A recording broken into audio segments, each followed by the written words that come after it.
I think the definition of greatness is to inspire the people next to you.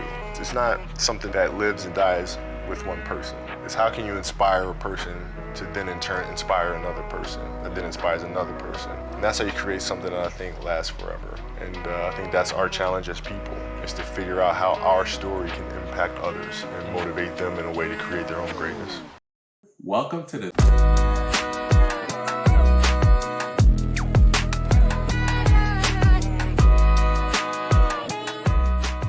Welcome to the 3-on-3 podcast. That's right. You are tuned in to the number one basketball podcast in the universe. I'm joined with my amigos, my compadre. You got Evan, Lou, and the Pod Mamba who's in the background, making sure that we continue to be the number one basketball podcast in the universe. We have a great show in store for you guys today. First and foremost, happy holidays. It's our holiday show, and the NBA is notorious for having a great lineup for Christmas. So we will be going down the afternoon, mid-evening to evening games, dissecting them, giving you your thoughts, giving you our thoughts, and which ones you really want to sit down and hunker in on, and which ones you could take a break and go reheat your leftovers, or do what you need to do. We got you. We got your play by Walk your play. dog.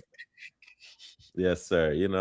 Walk your dog, stretch. Throw the ball with your kid if you have kids. Ev, do some things, man. We call that nap time on my end, but Nap time. Okay, sorry. Nap time. Got it. All right, but let's get on to the first segment. We're gonna talk about the first game, the Knicks versus the Cavs, man. So Cleveland, boy, their defense keeps them in the fight, but when it comes to clutch time, I don't know. We don't know who's present, who's showing up. Whereas the Knicks, they know exactly who to give the ball when it comes to clutch. Mr. Clutch himself, Jalen Brunson. They give him the ball. Everyone rotates around him, and he goes to work. The recent winners of the Gary. Yes, the recent winners of the Gary. So my question is, which team do you trust when the game gets tight, or if it gets tight? Or does Cleveland really have to run up the score to get away with this game? I'll let you go first, Ev, since we already know you're the resident Knick expert here. All unbiased takes on my end, but I do appreciate Lou bringing it up. Shout out to the NBA Cup champion, New York Knicks. It's our first podcast since then, so I just felt keeping it right. We would point that out real quick. We know you're biased. Don't need to lie. It's okay. So when I look at this game, not biased at all. When I look at this game, honestly, the two teams, in a way, are similar in how they're constructed. It's going well for one team and it's going horrible for the other. And so what I mean by that, Cleveland Cavaliers, a team really at this point built around one superstar, Donovan Mitchell. We're waiting for that leap from Evan Mobley, and we've seen steps, but not a leap, right? Still right under 20 a game. Still gives you close to defensive player of the year defense, but that leap of dominance we were looking for is still not quite there yet. And then just the rest of their team has just been either injured or underperforming. I feel like it's turning into a broken record at this point. Darius Garland, he's out. Darius Garland just working his way back, whatnot. From the highs that we saw from him 2 years ago, we're just not seeing it now. Alonzo Ball, 5 and 4 a game. That sign is not working. So you're seeing that drop off from Ty Jerome when he was a 6 man of the year candidate last year. So all in all, the pieces for Cleveland just are not working right now. And I feel like we're 4 years into this story, waiting for these pieces to gel into this greater sum of the parts, or whatever that saying is. I'm terrible with analogies, but yeah, I just slaughtered that. Keep moving. But my mama edited that out. We're good. No, keep it. I am the pretenders. That's what you're saying. Yes, that is exactly what I'm saying. They are pretenders.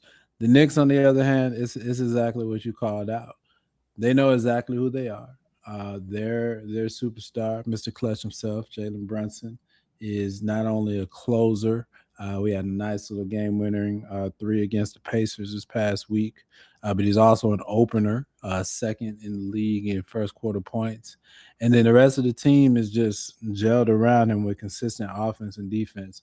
You're getting that support from one of the players, whether it's Cat, OG, Mikal Bridges each night, and the bench has come along strong. Even when Deuce McBride's been out, other pieces of the bench have stepped up. So you have one team that's gelling around their superstar in the Knicks, and you have the Cavs who are not gelling around their superstar Donovan Mitchell, and that's the difference in their seasons right now. We didn't expect this from Cleveland, but that's what we're seeing so far. Yeah, I did not see this coming for Cleveland right now, man. They are seventh in the Eastern Conference, and yeah, it's not looking good. I definitely thought they were going to be competitive. I think we should anticipate them making a move. At the end of the day, this is a prime time to strike if you're in the East. I know we say it's wide open, but there's some teams that you're still gonna have to go through, right? And at the end of the day, you as an organization have to strike while the iron's hot. There's an analogy we can use right there. Strike while the iron's hot. Yeah. Good one, I sir. got you. Well done. Well done. I got your back, man. We'll get our analogies back on track here, okay? Oh man. Strike while the iron's hot. So you no longer have that leash or grace that's given to teams that are newly assembled. Just like F said, you're 4 years deep in this, man. When are you going to accept that Garland's just going to be nicked up? When are you going to accept that Evan Mobley's leap is a little bunny hop? You know? Hey, there's a It- Bam joke here, but we'll leave it alone. Go No, easy he on him. had- I respect Evans. Okay, go easy. Go easy. Listen. He has more post moves than Bam. So No, I'm just saying in terms of just that bunny hop, it just reminds me Buddy of Oppo. So I definitely agree with Ev. If we had to go through the dichotomy of pretender versus contender, Cleveland right now in this matchup is definitely a pretender, and they have a lot more to prove. So I have a question for the team in terms of like if we look at Cleveland as pretending you made a great point because I think at this point, yeah, you've been this many years in and it hasn't yielded the results that you've expected. What do we see as the move that's next? I think we probably can all agree that Garland is probably the piece that's going to be on the table, right? So what do we see that in terms of the shakeup that could help them get over the hump? I know Ev, you're the greatest with what's it called when it comes to these trade packages. As you consider, dropped them in our group chat. But what do you guys see as the way that Cleveland makes a move to be able to get to where they want to get to? I think for me, at this point, you need better role players. I think Mitchell is going to give you what he's going to give you every night, right? And you're not going to get a superstar for Darius Garland. But if you could solidify your bench, again, letting Ty Jerome step, I think a backup point guard type role or a backup point guard type role, somebody who gives you some size up front that allows you to play Mobley at the 5 more. Because honestly, the Jared Allen contract's looking a little obtrusive too. So you kind of looking at both of them. If you're me, if you could turn either of them You got to get into rid of one. right, into just some more depth that allows it to open the floor up more for Mobley while allowing Mitchell to keep doing his thing. It's more an identity thing at this point than even the talent. I think it's gotten stale, and I don't feel like they're getting along. Like just the vibe is just totally off. And sometimes you just need it. You need as much a different vibe than you do different talent in their case. They need a spark of energy. They don't Yeah. have that person, and it was Allen, but he's kind of getting old. Like Yeah. his spark is diminishing. Yeah. It's not as His- bright as it was. Every team has that player who's that engine who Yeah. gets them riled up, who gets them going, who galvanizes the Yeah. team. And I think I hate to say it, as much as I'm a fan of Donovan Mitchell, I think he's tired of being that guy. He's been that guy for so long, and it hasn't gotten him anywhere fruitful. Yeah. So they need someone who would come in and inject energy to get them to galvanize together, like Ev says, so they could be on one page. But I agree, and I think they're going to have to trade either Garland or Allen to do that. And to your point about Allen, I feel like he's been more so of a defensive spark rather than like how somebody you get off on the offensive end to come in and give you a jump start. Even like somebody, I mean, we're not going to go as far as to say like as a Westbrook, but I'm using him as he comes to mind at first, coming in and someone that comes in your second unit that can come in and just, hey, let's, while we have the starters resting, let's do something that's going to basically get us kickstarted and get us rolling. Garland should have been that, but clearly he's not that. They need to go to the part bin that is called Sacramento, the parts bin, the pick and pull in Sacramento, and try to figure something out over there. The scrap yard? The scrap yard. Yeah, the pick and pull. Go over there. Figure something else over there. All right, guys, let's move on to the next game. We gotta keep it going. Man, said pick and pull.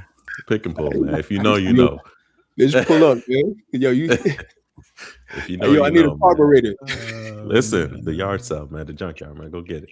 All right, then it's the Thunder versus the Spurs. Wemby ceiling looks like it might just be touching the stratosphere, but what does that mean for the San Antonio this season?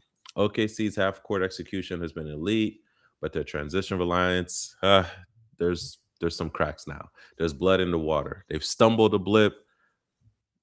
Is it a blip or is it something bigger, right? So there's blood in the water. This matchup, man, is the matchup that we didn't think it was going to be.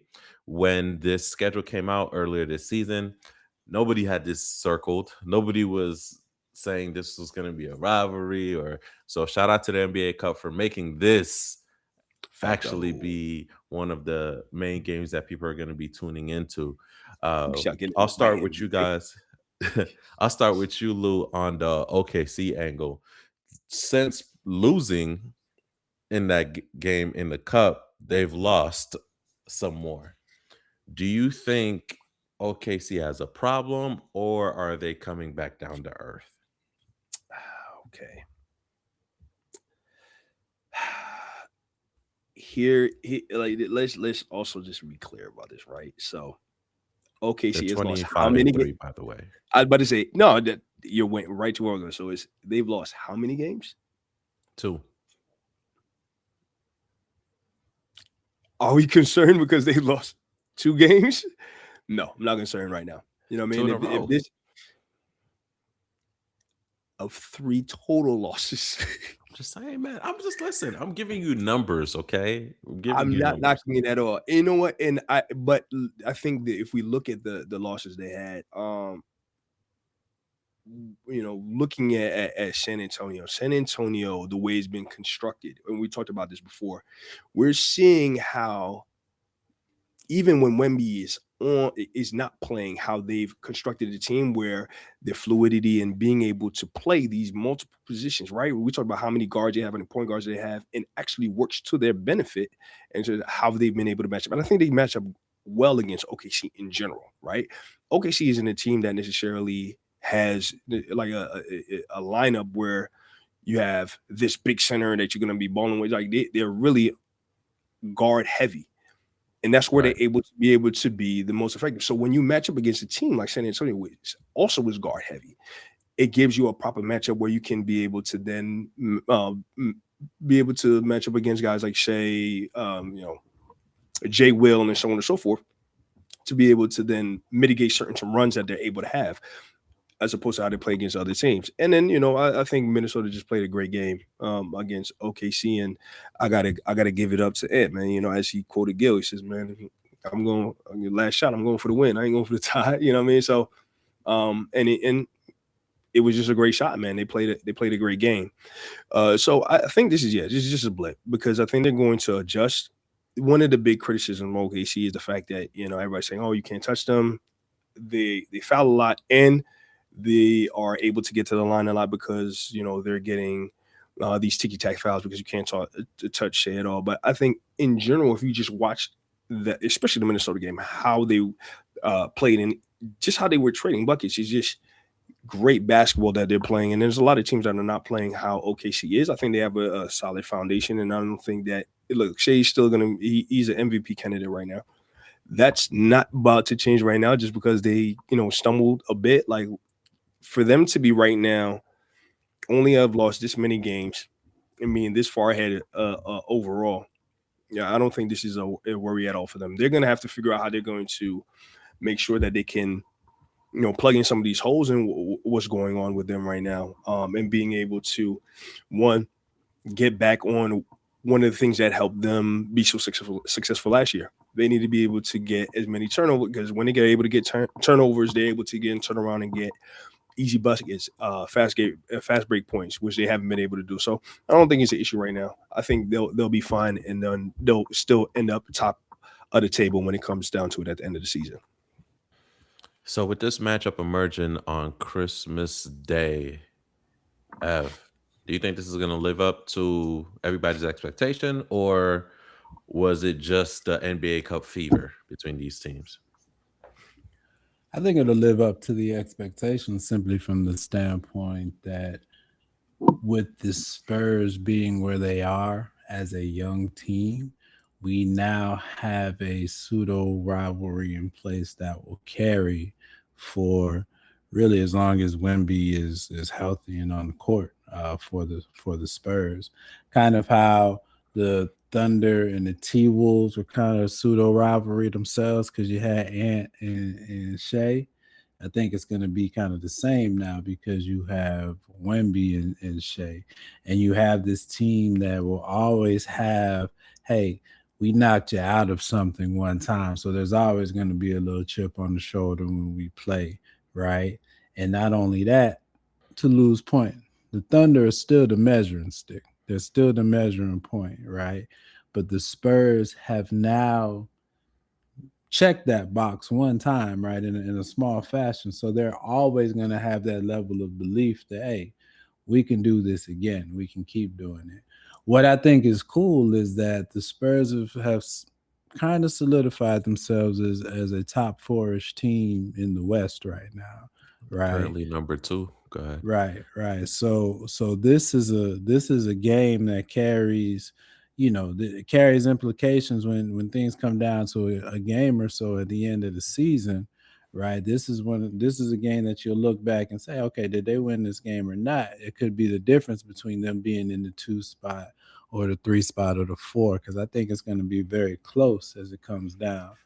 What I'll say from the Thunder standpoint is, while I don't think I think it's just a blip, but I think the reason it's a blip is because the Thunder started the season so well.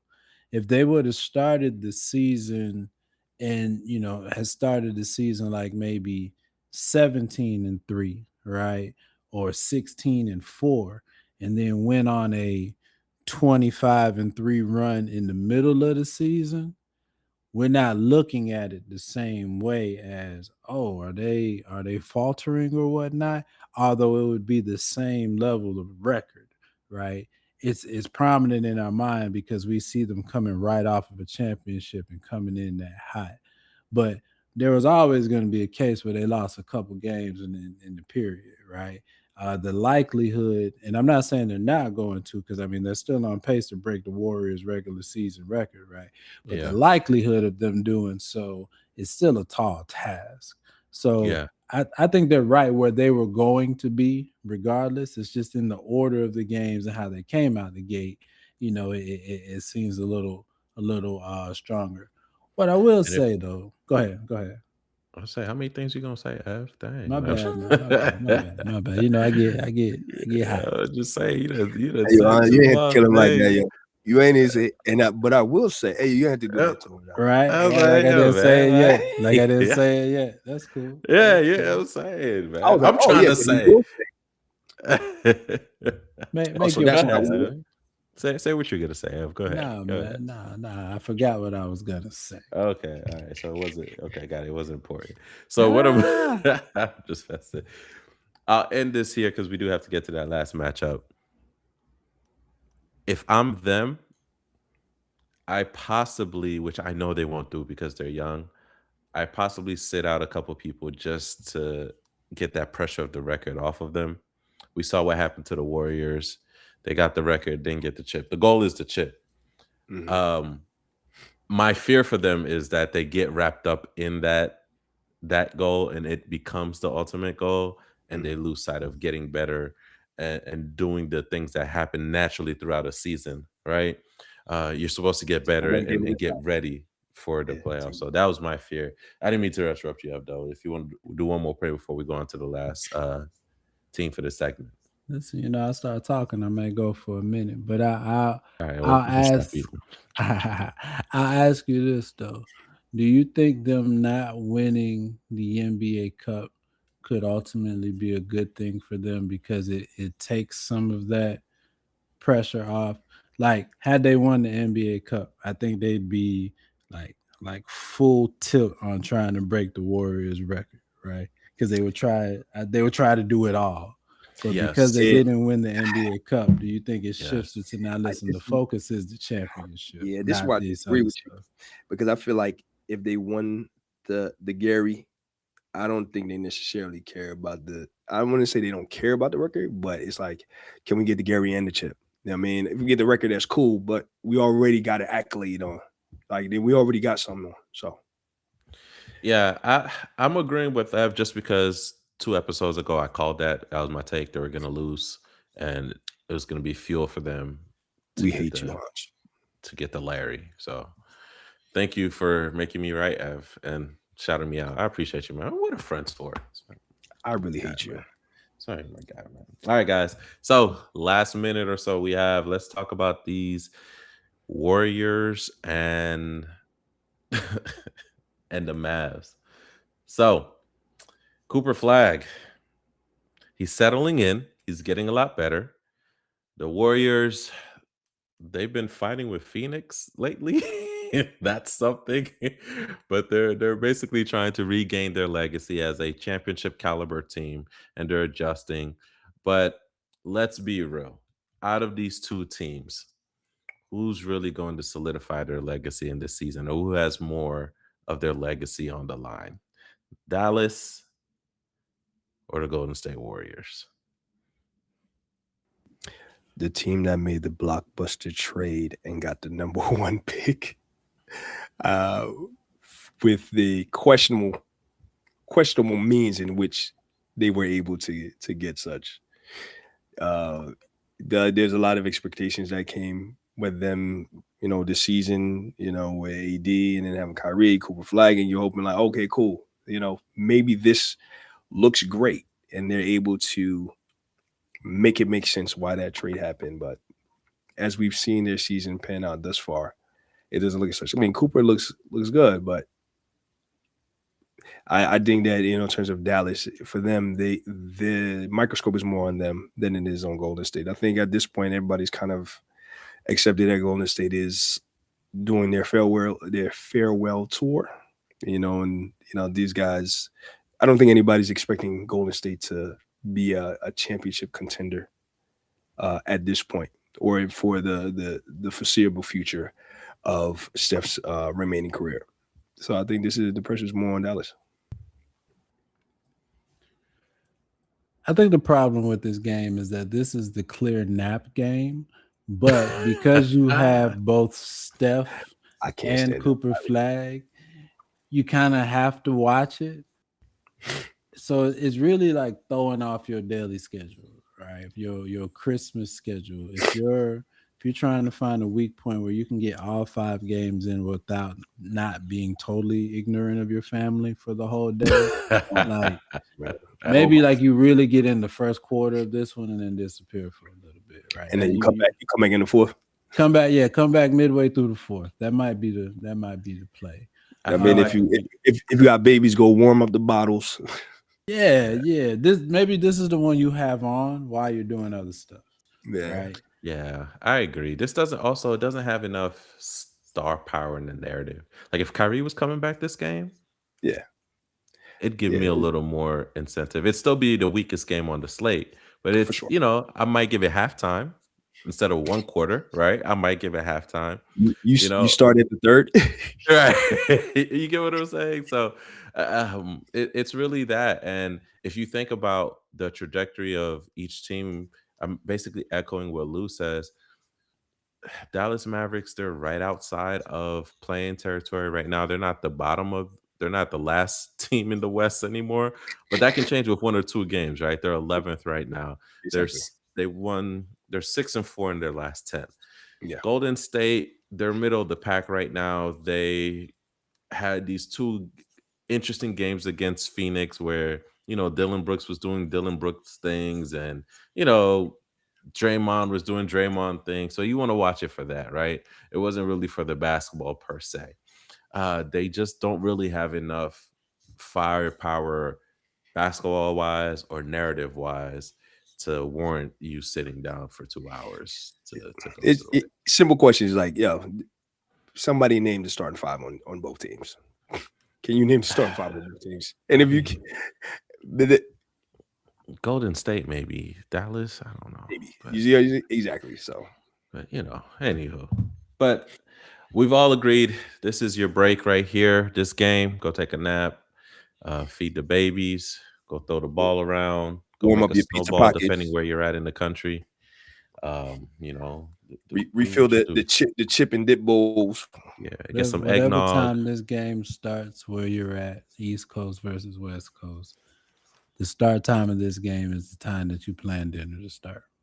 Yeah, bet money, bet money. All right, guys, let's move on to our second segment, man. Takes us into the evening. We have the Rockets versus the Lakers. Houston's a great team that still looks like it's missing a true point guard. And the Lakers are trying to figure out how LeBron is going to fit in this stage. Yes, the king fitting in. If the playoffs were to start today, and this is a 4-5 matchup, who you got?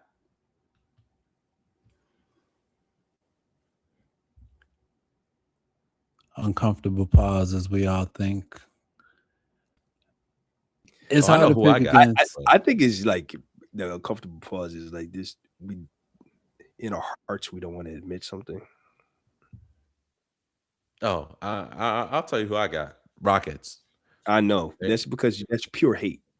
Oh yeah, I mean I am who I am. So just letting you know, I am who I am. I got the Rockets, 100% all day. You guys are wilding.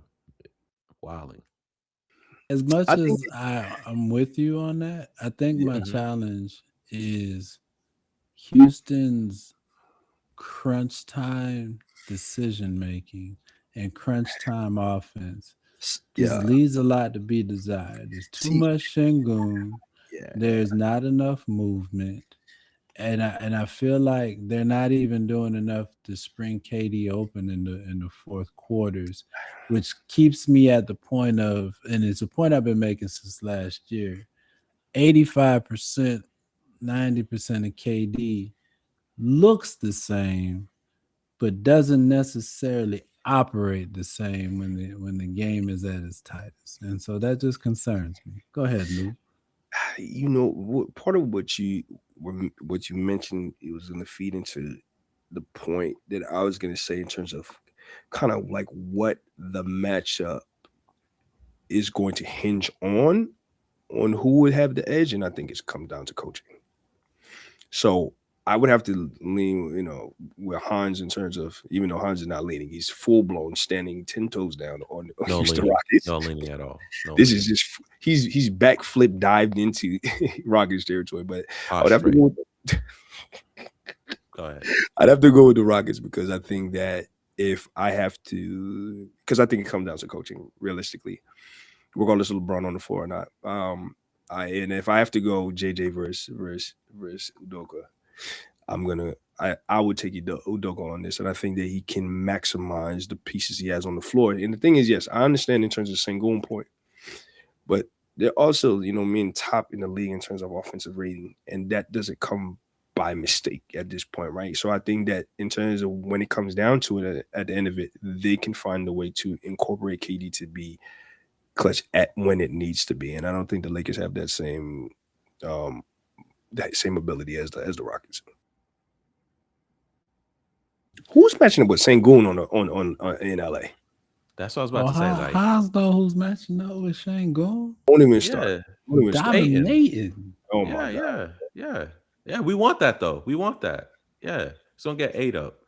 Word. Ate You up. want to put Rui on KD? Come on, man. Come on, let's stop it. He's gonna get ate up. I think it's a lot closer. I'll say this: I don't see any team running away with it, getting a landslide victory.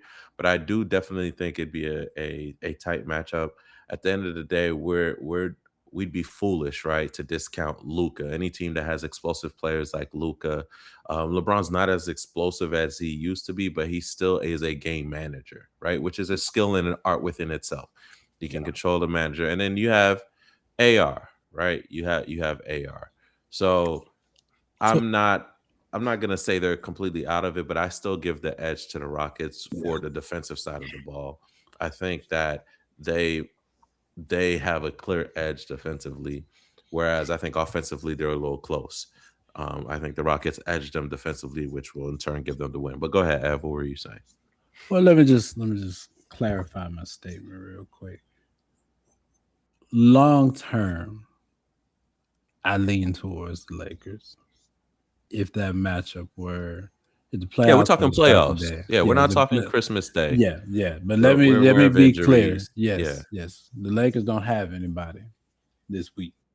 Unless Luka and Austin Reeves come back this week. LeBron ain't beating the Rockets by himself on Christmas Day. Yeah, not on Christmas Day. Not at all. Listen, man. Unless he gets some deer antler spray and some secret stuff, and he turns into 2018 LeBron. I'm just saying, 2018 LeBron would have done it. Oh my goodness, bro. Oh my. And who knows? He's that prideful. You don't mean to tell me LeBron's not gonna take this as, oh yeah, I thought I was gonna fit in, right? I got this. Let's see. LeBron had to sit. You on to something? LeBron had to sit that first month of the season. Everybody leaving Luka and AR going off. LeBron chose to sit. Let's not they do that, doing bro. well without LeBron. You're right. This could be the LeBron take back the narrative. This was always my team. Type game. LeBron does live for games like this. Thank you, Ev. What was that? 2 weeks ago, Christian would know better than anybody. 2 weeks ago, or maybe a week ago, they were questioning him about taking the technical foul free throw. Who else is going to take it? Like, they're questioning you about that. This is his time to let everybody know. Look, listen, y'all gonna get this. Yeah. Last week, thank you, Pod Mamba. You're questioning whether I should be taking the technical foul or Luka. I don't know, man. I mean, and I think that, respect to Luka in terms of showing deference, but in Luka's heart, he's like, bro, you got one season, and then you got one season. Yeah, one season. We're not. This is out of respect, but we're not doing this after this season, bro. Like, Listen, man. I'm just saying, man. LeBron's gonna do LeBron things, and I think it'll be a good game. It'll be definitely better than the sleeper game before. All right. Oh my god. Well, let's move on. This is my favorite game right here. This matchup here, I'm looking forward to. You have the Wolves versus the Nuggets. Minnesota's defense has become a fortress. They've gotten it together. You got Ant back, but Denver's execution, especially with the MVP, Jokic, orchestrating in the half court, it's top notch. It's platinum standard, okay? Not even gold, platinum standard, all right?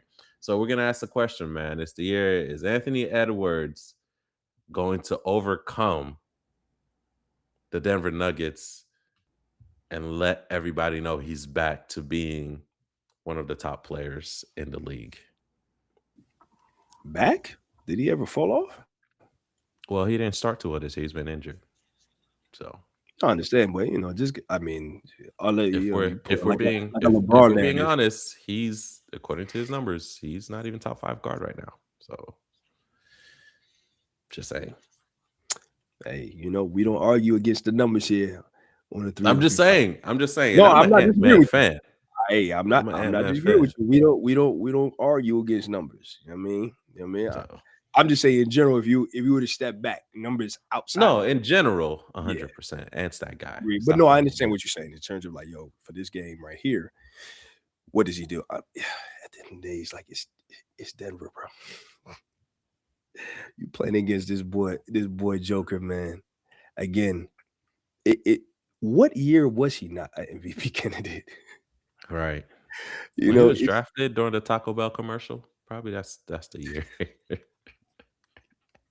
That's the year he no, but was an MVP the candidate. only year he wasn't, right? I mean, we seen what he what Ant just did against OKC, and it was dope, and again showing the flash of the dominance that we expect from him as an emerging superstar. Now, I mean, or already we can talk about his potential superstardom at this point in his career.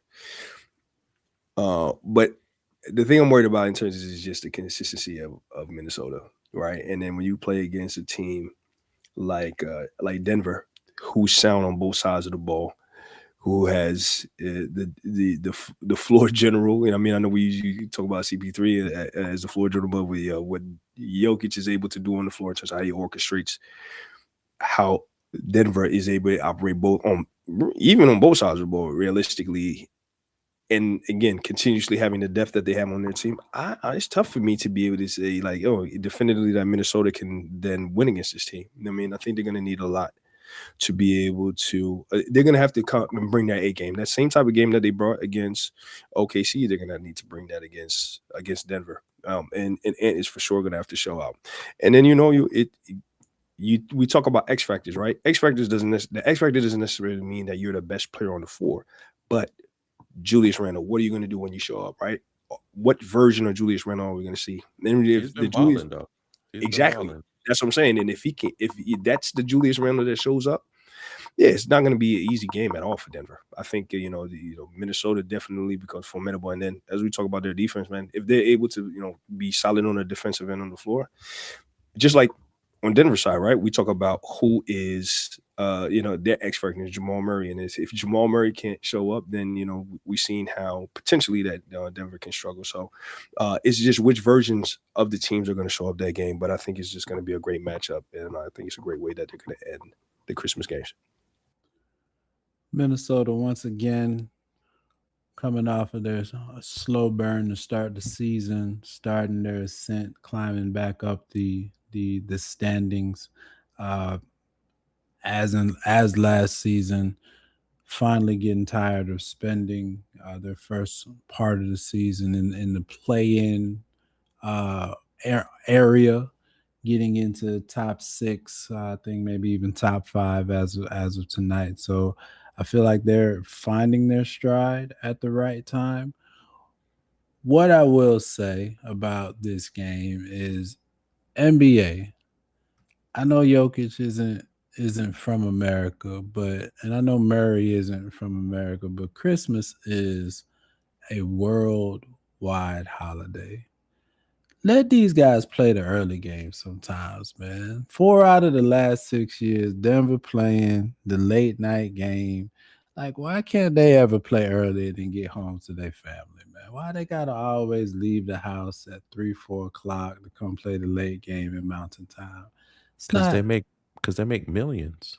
I understand, man. I understand. Let them get the 12, 1 o'clock, the 12 o'clock or the 2 o'clock game sometimes. That's all I'm saying, man. I'm looking out for the people in the best basketball watching time zone in the country. All right. I'm just what is the prime time game supposed to be played? So the prime time is supposed to be when people are still in transit. I'm just saying there's 5 games, man. There's 5 games. Sometimes the game on the radio. Let them get the second game sometime.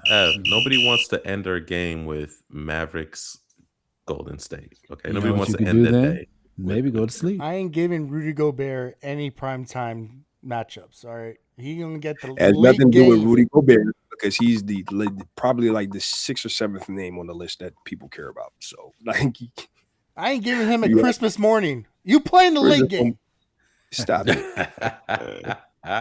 You don't say, want him yo, on look- TV while you're opening presents. exactly, yo. You should, Got to spend the So, whole day at the arena. Tell you. so here's what thing. Since we're talking about Jokic and him being great, well, I will say about this matchup. I don't want to leave this matchup just quite yet.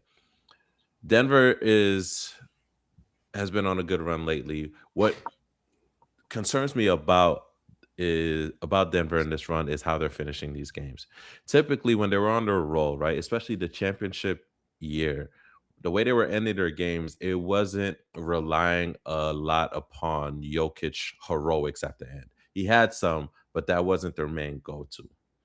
They are spamming that move in this last. It is Jokic making it happen, and not making it happen as far as orchestrating it, because we know that's what he does, right? He's your point center, he orchestrates it. But it's really like, no, he's the go-to move. He needs to get us this bucket and figure it out. So that does definitely give me a little pause for concern, but it's still early. Maybe they'll kind of figure it out. Go ahead, Ev. Can I say the quiet part out loud? Yeah. The reason Jokic is having to do all this, despite the fact that Aaron Gordon's injured, is because the Michael Porter Jr. for Cam Johnson trade has been a bad trade. Cam Johnson does not look good in Denver. And Michael Porter Jr., hate on him how you want, he's been healthy and he's been balling in Brooklyn. The irony of it is, but Murray has been playing better this season. Yes. With Michael Porter Jr. out. Yeah. So and Murray has been available. That's what I'm saying. So I'm like, was that the right move or not? Or is it just a matter of circumstance? Because this is the Murray that everybody been like, yo, this is who needs to show up for you guys to win a chip. And Michael Porter Jr. was either all the way in or completely ghost. So context matters, though. I think a little bit of both can be true. Mm-hmm. I think that trade is bad, but I still don't think that Michael Porter should have been there, because I feel like if you put him here this season, you'll still get the same. He's still not going to get the reps. He's in Brooklyn. Everything goes through him, okay? Yeah. He's in Brooklyn. He's getting all the reps. He's the guy there. Yeah. In Denver, no, sir. No, sir. You eat the crumbs. Yeah, you're the third option. Sometimes depending on how it lays out. So I don't know. No, and I agree with that. I won't stay on it long. Getting that once and twice a week from Michael Porter, good performance from Michael Porter, right? Even in itself is more than what they're getting from Cam Johnson right now. It's just that, it hasn't looked good to the point where they may need to think about, hey, do we trade this guy again come January if we don't get, if it doesn't look right in the next 3 or 4 weeks? Because they gave away a piece to lose point. If Murray was playing like this and they had what they had in Porter Jr., I think their record would be better than it was now. You don't rely heavily on Michael Porter Jr. at that point, right? So he can be the player that he was brought in to be. But yo, Hans, what do you do, man? You know what I mean? You move Cam for what, Bobby Portis or something? Like what? Who was available? Oh, he's like, that's not bad. I was you can go to the other parts. Oh yeah, the junkyard. Yeah, you can go to the other parts, Ben, in the pick and pull in by the bayou. You can go down to the bayou and go to that pick and pull. Oh, down in New Orleans. Yeah, and get you somebody. I'm just saying. Just throwing it out there. There's a lot of pick and pulls around the league, man. And I feel like we need to start looking at these resources and taking care of them. That's all I'm throwing out there. What is it? So, one man trash is another man's treasure. That's all I'm saying, man. We all love to build and make things happen with our hands, so we should do that. So just throwing it out there. So we'll see how much they can ride that. But that is though. Yeah. I'm just saying that you gotta look at that. But Ev's credit though, he was on some type of interview I was watching on NBA TV, and I was like, man, I'm not mad at Denver for doing that trade, but I know they're looking at his stats and they're like, God, like, why couldn't you do that? Like, why couldn't you do that here and be available? But circumstances, man, circumstances. He's in New York doing his thing. All right, so real quick, I want to throw something out there real quick, guys. And Ev is gonna be smiling ear to ear on this. So, without a doubt, we all know Lou mentioned this before. Shea is an MVP candidate. We know that Joker's an MVP candidate, right? We knew that before he got hurt. Right now, Giannis was running through the league like another MVP candidate. And although I have a hesitancy in mentioning this as Ev puffs his chest out, showing the logo of his favorite team, Don't piss me off. there Hans. is a guard Don't out piss me there off. who's playing at an elite level, and he's not getting the recognition that I think he should in the MVP talks. And you know who you think you should blame for that? He's a player that's playing in the parts bin in Sacramento, Russell Westbrook. Russell Westbrook, when he won his MVP, how long ago was that? 10 years? Like 8 or ago? 9. I think it was either 8? Yeah, 17 it's or almost 10. 18. It's almost 10. He changed it. He was having a historic year numbers wise, right? But we all can agree he wasn't the best player in the league. His team wasn't the best in the league. But he received the MVP because he was putting up those triple doubles at historic numbers. Jokic putting up numbers that are like historic, shattering records. When Embiid got it, Chamberlain numbers. You see where I'm going here. Embiid was questionable, but You think that was Joker fatigue? yeah, But he was still putting Chamberlain-like numbers. agreed. So here's my question now. Does this then further the argument of adding another trophy or redefining what the MVP is? Because Brunson is leading his team. He's having career high numbers. He's arguably a top guard in the league. Should he not be up there with this MVP talk? You know, before Evan gets into his love fest, as much as I and we've since we started the pod, right? This is one of the things that we talked about with this particular accolade. What does it mean to be the MVP? It's the most valuable player. That means and again, when we went back and we all talked about the definition of it, especially if your team is a high performing team, if they pluck you off that team, does that team still perform at that level? And I still stand by that is what makes you MVP. With all the candidates as we just mentioned, top tier team, if we remove said players that we mentioned, do any of those teams still perform at that high level? Knicks don't. What is the drop off of the Knicks if Brunson isn't there, as opposed if Joker isn't there or if SGA isn't there? And I think that's where you then get to evaluate who is MVP candidate. Go ahead, Ev. It's your squad, and we got to finish. Go ahead, up. man. So go ahead. Go ahead, Ev. It's your squad. Go ahead.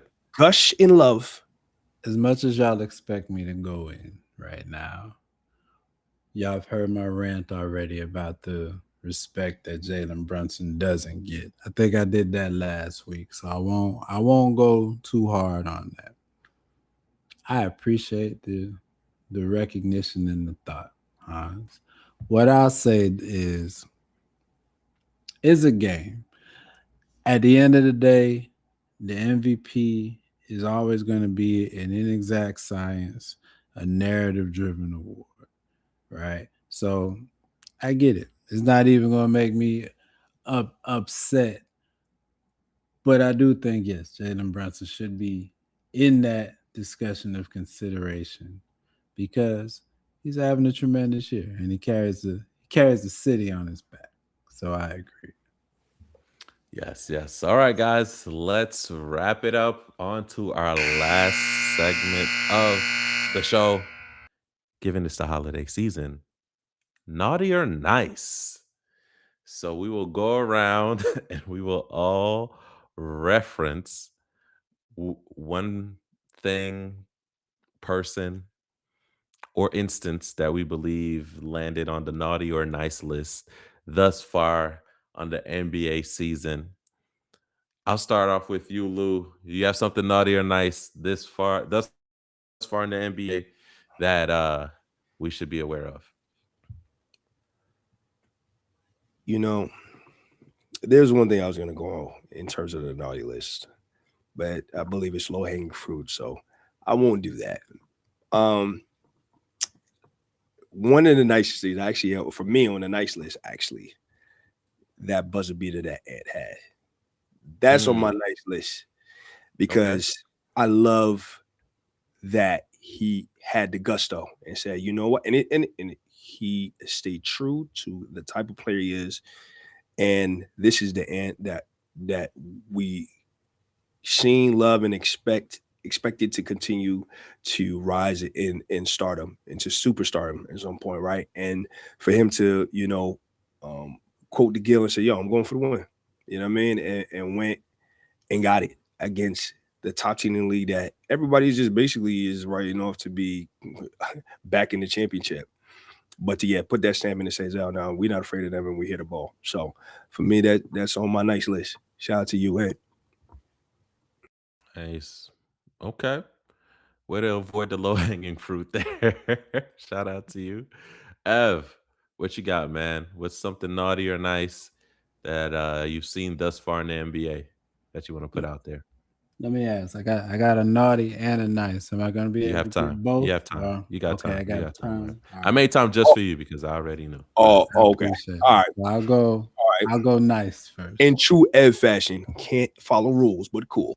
I brought two dishes. I mean, come on. I brought two dishes to the Christmas party. I'm a gracious guest. Thank you for having me. Nice. I'm gonna give it to the NBA as a whole, and I'm gonna look at it big picture. And here's where I'm coming from. In the past 6 years, they've added the NBA play-in. Remember, at first, everybody thought it was lame. Now, 6 years later, you're Yeah. looking at the standings every day. It's part of your daily, your daily grasp of how the NBA is going right now. That's Still 7 think through 10. You're looking at it every day. It makes sense to you now. Still think it's lame. Innovation. I like it. You don't like the NBA play-in, Cup. Lou? No. The plan is still lame to me, but What? Well, yeah, I think it's fire. Go Continue, ahead. I brother. think Continue, it's added to the league. I think it's NBA fire. Cup, I third like it year more of than the NBA cup. Cup. Well, hold on, but I And I, don't liking it more than the Cup. All right, let's and I talk actually NBA Cup. disagree. I actually disagree. I think I like the NBA. NBA Fridays, nice this week. Got the Amazon Prime package, right? Giving it what is due. I mentioned only 3 teams in the history of the NBA have even won the NBA All Cup. right, Ev. All I'm right, just come on, saying. come on. Yeah, I'm and just this is saying. hey, Innovation. don't make Innovation. 5 numbers start playing the music, yo. Ev, All let's I'm get to your saying is naughty, Ev. Let's no, get to no, your no. naughty. Let me just Too finish. nice. Innovate. It's not too nices. What I'm Nah, saying is the NBA's the willingness rest to all. innovate.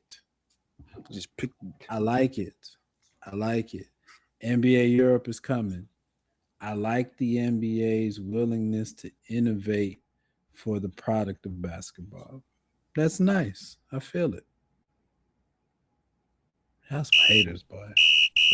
Wait on your naughty, man. Get your Nah, naughty out. y'all go around. I'll come back to my naughty. All right, I'll man. go in. Y'all gonna I'm be on going my in this naughty. time. You're in. It's my Each person- time.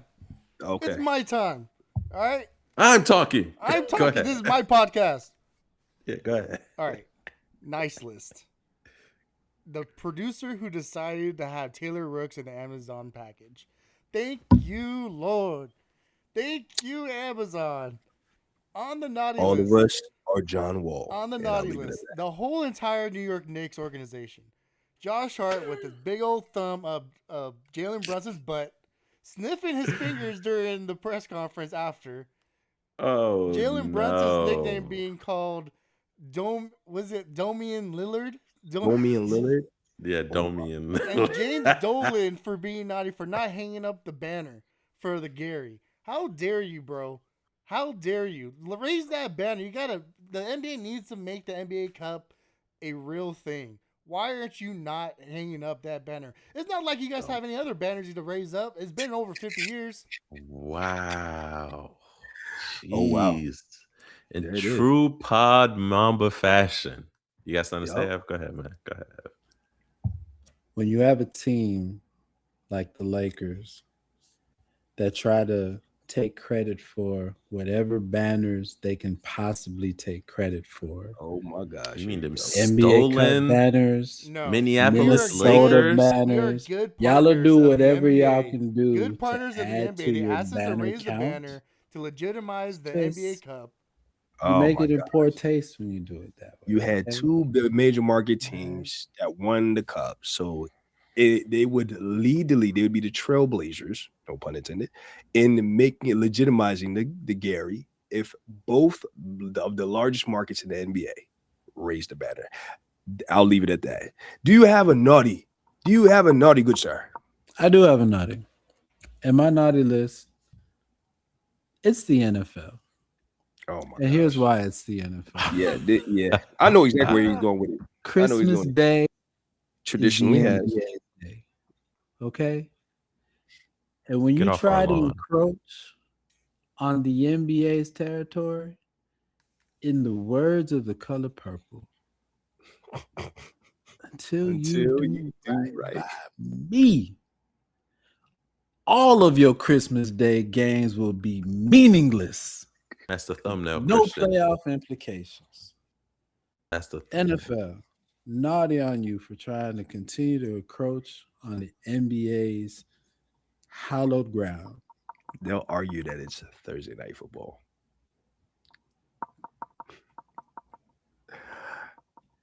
And then Screw all that. The All captain right, of our ship, Sir Hans, what you have for All us? right. So for me, my my nice list is Shaden Sharp dunking on Russell Westbrook. Dunk of the year thus far. That's my nice. My naughty is